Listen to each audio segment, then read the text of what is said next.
Right, so let's talk about removing the ear flaps off this wig. So if you want to be able to tuck your hair behind your ears, but you have a little bit of excess lace, I'm just going to show you how to cut that off. So get yourself some precise scissors, small scissors. Then what you're going to do, you're just going to use your comb and you're going to put the hair that you want behind your ears, and it will just leave a little bit of hair and lace where you need to cut. I like to make sure that I'm not cutting too much of the hair off, so I like to section the hair out. And then we're going to get the scissors to remove the excess lace.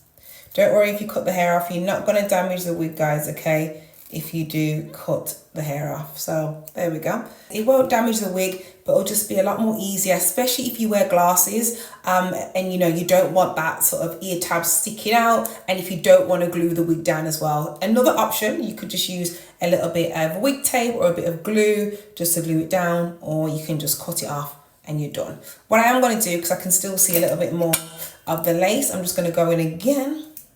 As I said, you don't need to worry, you're not going to damage the wig. We're just customizing it so we don't have that excess lace. And you just sort of cut back.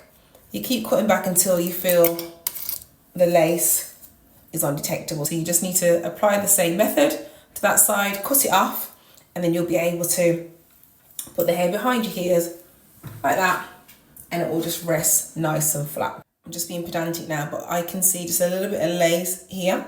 So I'm just going to go in and I'm going to use my scissors again. And I'm just going to cut that lace. Now guys, you cannot see that lace at all.